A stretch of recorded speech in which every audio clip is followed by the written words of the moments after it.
Em destaque no Panorama CBN, terremoto duplo causa mortes e destruição na Venezuela. Reflexos dos tremores foram sentidos na região norte do Brasil. Crise na família Bolsonaro. Vídeo de Michele pressiona Flávio. Presidente Lula decide sobre importantes chapas majoritárias de São Paulo e Minas Gerais. Na Copa do Mundo, Brasil passa bem pela Escócia, avança em primeiro lugar e próximo jogo será em horário comercial. Hoje é quinta-feira, 25 de junho de 2026. Oi, eu sou Bianca Santos e esse é o Panorama CBN da manhã.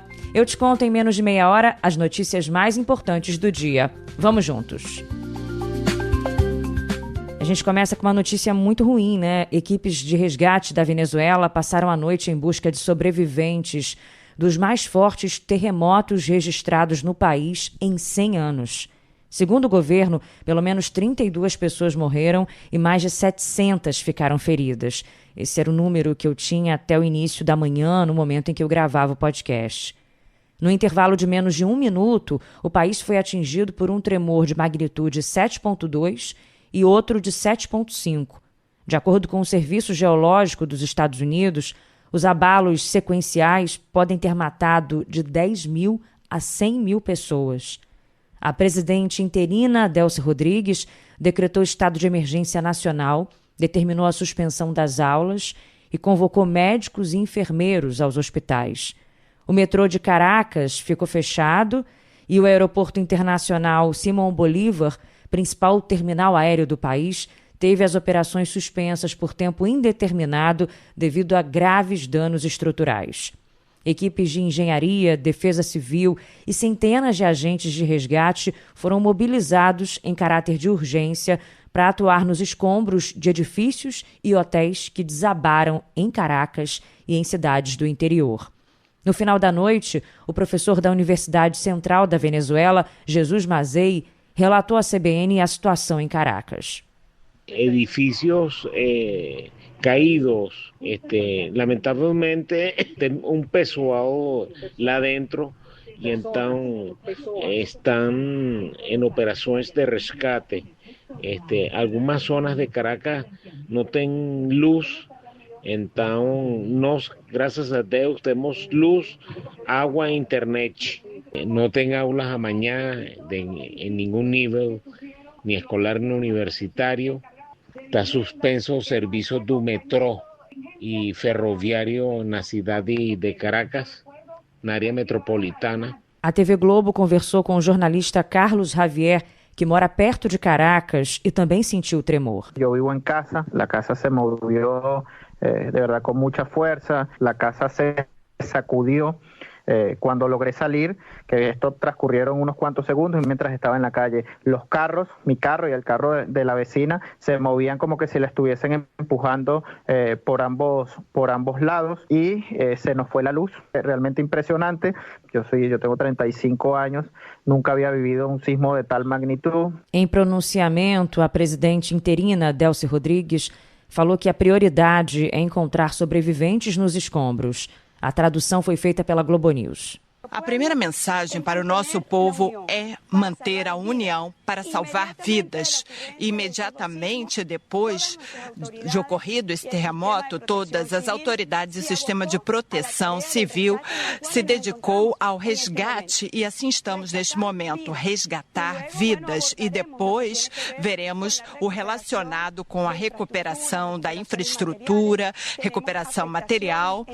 Temos serviços públicos afetados nas áreas atingidas, onde edifícios e moradias foram derrubadas, desconectamos o serviço de gás doméstico e suspendemos também o sistema do metrô e de trens para facilitar o trabalho de resgate e recuperação de infraestrutura fundamental. A presidente também falou sobre o apoio que vem recebendo de governos e organismos internacionais. Gostaria de agradecer aos governos do mundo que, de imediato, após ocorrerem esses abalos sísmicos, se colocaram em contato para oferecer solidariedade e apoio. Estados Unidos, Panamá, Catar, Cuba, Nicarágua, Turquia, Jordânia, Barbados, Curaçao, Colômbia, Reino Unido, Brasil, México.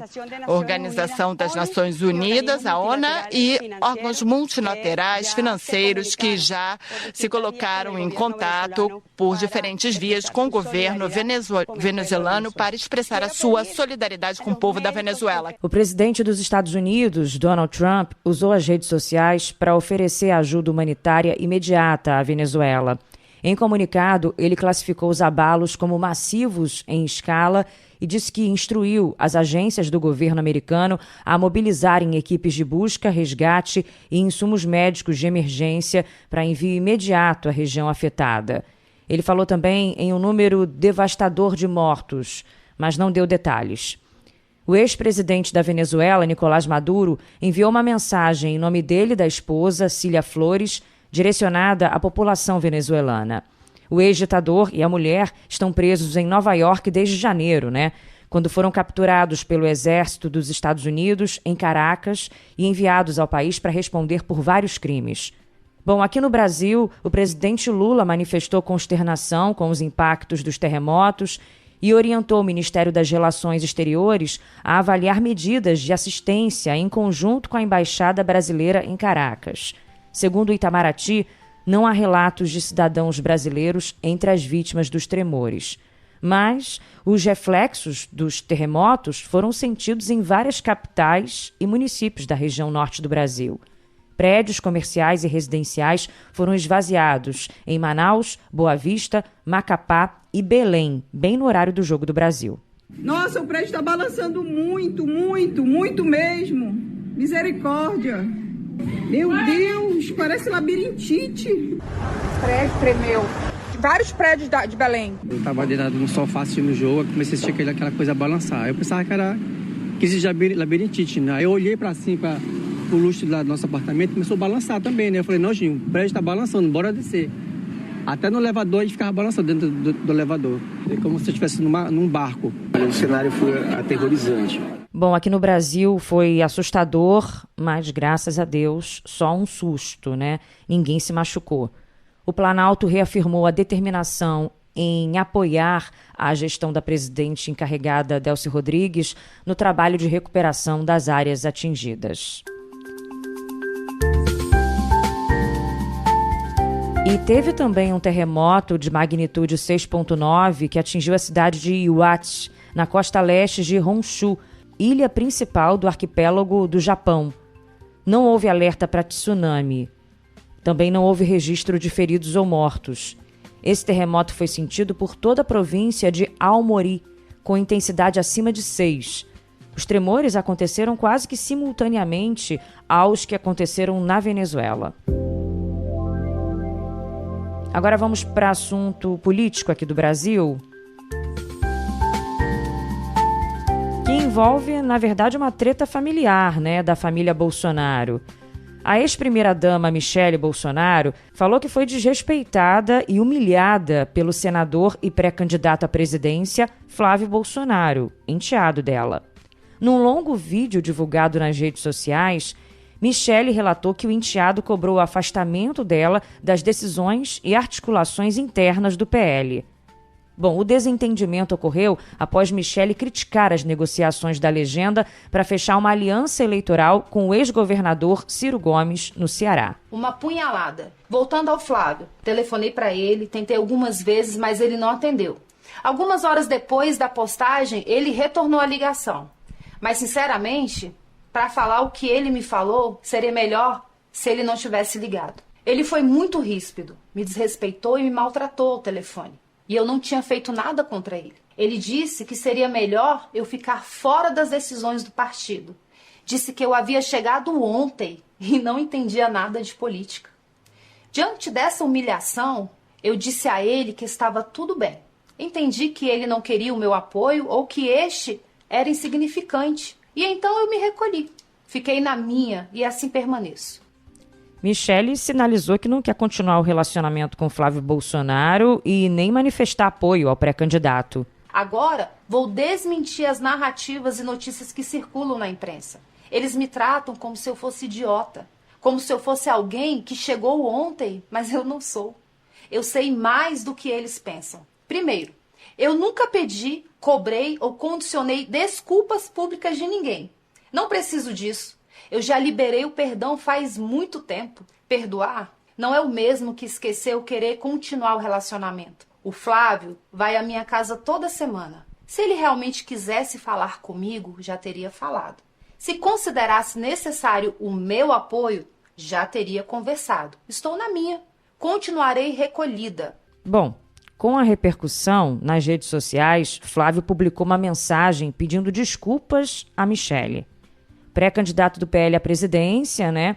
Ele negou qualquer intenção de ofender ou humilhar a madrasta e disse que respeita a atuação dela na liderança do PL Mulher e no cuidado com o pai, Jair Bolsonaro. Na postagem, Flávio justificou que a gravação do vídeo por parte de Michele aconteceu após tentativas frustradas dele de falar com ela pelo telefone e mandando mensagens também ao longo do dia. Ele falou que a família enfrenta um momento difícil sob restrições. Disse que todas as decisões de articulação partidária contam com o respaldo e cumprem missões designadas pelo pai. Só que aí, num vídeo postado um pouquinho antes do Jogo do Brasil, Flávio também insinuou que nada iria afetá-lo neste momento. E hoje, dia de jogo, nada nem ninguém aborrece. Vamos tratar aqui de coisa boa, tratar aqui de futebol, porque o nosso Brasil aí a gente vai conseguir resgatar junto, tenho certeza disso, que é projeto de Deus. Parecia já ser uma alfinetada, né? Bom, vamos acompanhar as cenas dos próximos capítulos dessa treta familiar. Nos bastidores, aliados de Michele avaliam que o vídeo pressiona Flávio a reabrir o diálogo e oferecer espaço para a participação dela na campanha eleitoral. Na avaliação de interlocutores, é necessário que o enteado demonstre interesse em receber apoio da madrasta e vamos acompanhar então se isso vai acontecer. Numa outra treta, essa daí tem a ver com o governo, né? O senador Jacques Wagner entregou o cargo de líder do governo no Senado 6 dias após ser alvo de mandados de busca e apreensão da Polícia Federal. O afastamento foi confirmado depois de uma reunião de 2 horas com o presidente Lula no Palácio da Alvorada. Lula não expôs, né, a treta com Jacques Wagner, pelo contrário, né, fez isso de forma bem discreta, anunciando então o afastamento agora do senador. Jacques Wagner vinha resistindo a entregar o posto sob o argumento de que a saída antecipada poderia soar até como uma confissão de culpa, mas acabou cedendo à forte pressão interna de integrantes do PT, como o ministro do Trabalho, Luiz Marinho. Tem momentos que às vezes a pessoa tem que deixar a sua posição para se defender, ter mais condições de atuar, enfim, do que ficar ali na posição que está exercendo. Então, eu estou falando uma avaliação pessoal minha. Então, de repente, se justifica deixar a liderança e o presidente nomear outra liderança. Relatórios de inteligência e pesquisas qualitativas que chegaram ao Planalto indicavam que a permanência de Jacques Wagner como líder gerava desgaste político direto à imagem do governo e à campanha de reeleição do presidente Lula. As investigações, lembrando, foram da 9ª fase da Operação Compliance Zero e apontaram que Jacques Wagner era beneficiário de vantagens indevidas estruturadas pelo Banco Master. Vantagens que incluiriam repasses a familiares e um apartamento de luxo em Salvador, avaliado em R$2,5 milhões. Em nota, o senador disse que é inocente e que focará a atuação jurídica na contestação das suspeitas apresentadas pela Polícia Federal. E o colunista do Globo e da CBN, Lauro Jardim, contou que Lula passou a tarde de ontem no Palácio do Alvorada resolvendo encrencas relativas ao Master, né, como essa daí do Jacques Wagner, e também a montagem de 2 das mais importantes chapas majoritárias dessas eleições, de São Paulo e Minas Gerais. O que foi decidido será conhecido oficialmente hoje. Em São Paulo, diz aqui o Lauro, a tendência é mesmo Márcio França ocupar a vice de Fernando Haddad. tendo Marina Silva e Simone Tebet como candidatas ao Senado. O quarteto estava no Alvorada participando da reunião comandada por Lula. Em Minas Gerais, a candidata ao governo deve ser mesmo Marília Campos, ex-prefeita de Contagem. Agora vamos de economia. Para um registro importante, um novo lote de pagamento relativo ao dinheiro esquecido do fundo PIS/PASEP será pago hoje. Dessa vez, o dinheiro destinado a quem solicitou o ressarcimento até 31 de maio deverá ser pago. Quem pedir o ressarcimento até a próxima terça-feira, aí vai receber o dinheiro no dia 27 de julho, conforme o calendário divulgado pelo governo federal. O trabalhador pode checar se tem valores a receber por meio do site Reps Cidadão ou pelo aplicativo do FGTS. O assunto agora é saúde, com uma reportagem do jornal Globo que está contando que a vacina do vírus sincicial respiratório, integrada ao Programa Nacional de Imunizações do Ministério da Saúde recentemente, em dezembro, já começa a mostrar resultados nestes primeiros meses de uso. É o que notam especialistas em pediatria e também um levantamento feito pelo Infogripe, da Fiocruz, a pedido do jornal Globo. De acordo com dados que vão até a 20ª semana epidemiológica desse ano, que é 23 de maio, os casos de síndromes graves de bronquiolites ligadas ao vírus em crianças de 0 a 6 meses caíram 16,6% em comparação ao mesmo período do ano passado. O número pode parecer baixo ou moderado, mas, ao observar outras faixas etárias próximas, que normalmente seguem a mesma tendência de casos graves em bebês de até 6 meses, o indicativo é de alta em comparação ao mesmo período. Para crianças de 6 até 12 meses, o aumento de casos foi de 12% em um ano. Entre 1 e 2 anos, a alta foi de 13,5%, e de 2 a 4 anos foram 17,7% a mais. Os dados surgem em um momento importante em relação à circulação dos vírus respiratórios, passagem do outono e chegada do inverno, quando as infecções ganham tração justamente por terem maior disseminação em ambientes fechados, como escolas, creches.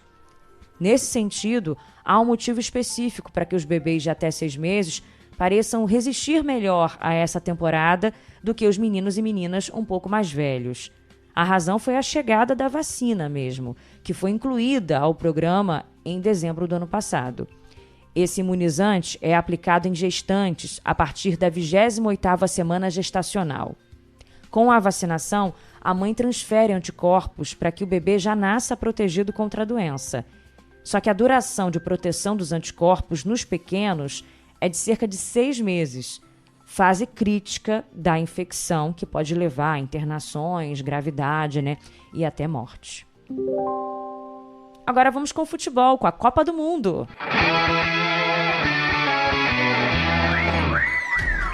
Brasil! Finalmente a gente pode dizer que o Brasil foi bem, Acho que sim. 2 gols de Vini Júnior, 1 de Matheus Cunha. Vini dançou, Matheus Cunha surfou. E o Brasil venceu a Escócia por 3-0, avançando em primeiro lugar no grupo para a segunda fase da Copa do Mundo. O próximo jogo vai ser segunda-feira, às 14h, horário comercial, Opa! Contra o segundo colocado do grupo F, que joga hoje, e pode ser o Japão, a Suécia ou a Holanda. Vamos ver o que Vini Júnior falou sobre o possível adversário. A gente não tem que escolher, a Copa do Mundo é sempre muito difícil. Quem vier, a gente tem que estar preparado que vai ser um grande jogo. Com 4 gols na Copa, Vini subiu para a vice-artilharia do Mundial, ao lado de Mbappé da França e Haaland da Noruega. Eles estão atrás apenas de Messi, que tem 5 gols. Logo atrás aparece Matheus Cunha, que marcou o 3º ontem e comemorou a classificação. Era importante a gente jogar com mais tranquilidade, saber que a confiança tinha que estar alta, isso nunca nos faltou, sabe? Acho que as dúvidas são normais, mas depois de tudo isso a gente confia tanto no grupo e sabe que a gente tem jogadores como esse aqui que entra a qualquer momento e pode nos ajudar a resolver melhor a equipe. E acho que esse grupo tem muito essa mentalidade de fazer muito mais do que só gols, do que buscar protagonismo. Acho que todo mundo está muito junto e querendo que o objetivo final seja muito grande. Então não tem como você pensar tanto no individual neste momento, que está coletivamente todo muito bem, mas sem dúvida nenhuma, muito feliz por estar ajudando a fazer um gol, mas querer que o mais importante tenha a vitória no final do dia. Neymar também estava muito feliz depois de voltar a jogar, né? Foram quase 1000 dias sem se apresentar pela seleção, machucado, se recuperando, depois treinando bem aos poucos. E ontem jogou por pouco tempo, mas jogou. Muito feliz de, após 3 anos, vestir a camisa da seleção mais uma vez. Fisicamente, estou bem fisicamente, graças a Deus. Óbvio que foi ruim ficar esses dias parado, né? Mas eu não fiquei totalmente parado, estou há quase 25 dias treinando bastante para chegar nos jogos e estar bem. Então, estou muito contente, muito feliz. O técnico Carlo Ancelotti elogiou o trabalho coletivo e a volta do atacante Neymar, depois de quase 1000 dias sem atuar na seleção brasileira. Jogamos bem, repetimos o jogo, era o objetivo, repetir o jogo contra Haiti, que um partido mais completo, estamos satisfeitos. Agora chega o bonito. Eu acho que a atuação de todos, actuamos como coletivo e isto é uma boa coisa. Não hemos encajado gol, há muitas coisas positivas, como a entrada de Neymar, que nos pode ajudar. Na mesma chave do Brasil, o Marrocos venceu o Haiti por 4-2 e avançou na segunda posição por causa do saldo de gols. No grupo B, a Suíça venceu o Canadá por 2-1 e se classificou em primeiro lugar. A Bósnia derrotou o Catar por 3-1. No grupo A, o México venceu a República Tcheca por 3-0 e passou na primeira posição, com 9 pontos ganhos e 100% de aproveitamento. A África do Sul venceu a Coreia do Sul por 1-0 e avançou pela primeira vez a uma fase mata-mata de uma Copa. Hoje, mais 12 seleções brigam por vaga na próxima fase. Pelo grupo D, a Turquia enfrenta os Estados Unidos e o Paraguai joga contra a Austrália. Todas as partidas às 11 da noite. Às 5 da tarde, entram em campo as equipes do grupo E. O Equador encara a Alemanha e Curaçao joga contra a Costa do Marfim. Bom, o adversário do Brasil na próxima fase sai dos jogos que serão disputados às 8 da noite. Então, olho atento, né? Vai ser pelo grupo F, no caso. A Holanda enfrenta a Tunísia e o Japão joga contra a Suécia. Até agora, 13 seleções já garantiram vaga para o mata-mata. Brasil, Alemanha, Argentina, África do Sul, Bósnia, Canadá, Colômbia, Estados Unidos, França, Marrocos, México, Noruega e Suíça. 7 eliminadas: República Tcheca, Catar, Haiti, Turquia, Tunísia, Jordânia e Panamá. E a segunda fase vai começar no domingo, tá? Aí a seleção, como eu falei, joga na segunda-feira, 2 da tarde, em Houston, no Texas. E, claro que nas redes sociais o pessoal já está comemorando, fazendo memes sobre o presente que os jogadores deram aos brasileiros, né? Com essa folguinha, com esse momento de festa no meio do expediente. O pessoal saindo mais cedo, indo curtir, ver o jogo, ouvir. Vai ser o primeiro jogo do Brasil nessa Copa em horário comercial e que venham outros, por favor. Agora estamos juntos na Copa do Mundo, a maior que já existiu. Futebol, Globo, CBN, aqui todo mundo é Brasil. E assim a gente encerra o Panorama CBN de hoje. Eu, nosso DJ Laerte Afonso, o editor Edmilson Fernandes. Não se esqueça que tem o Panorama CBN da noite com o Leandro Gouveia. Um beijo, obrigada pela companhia e até amanhã.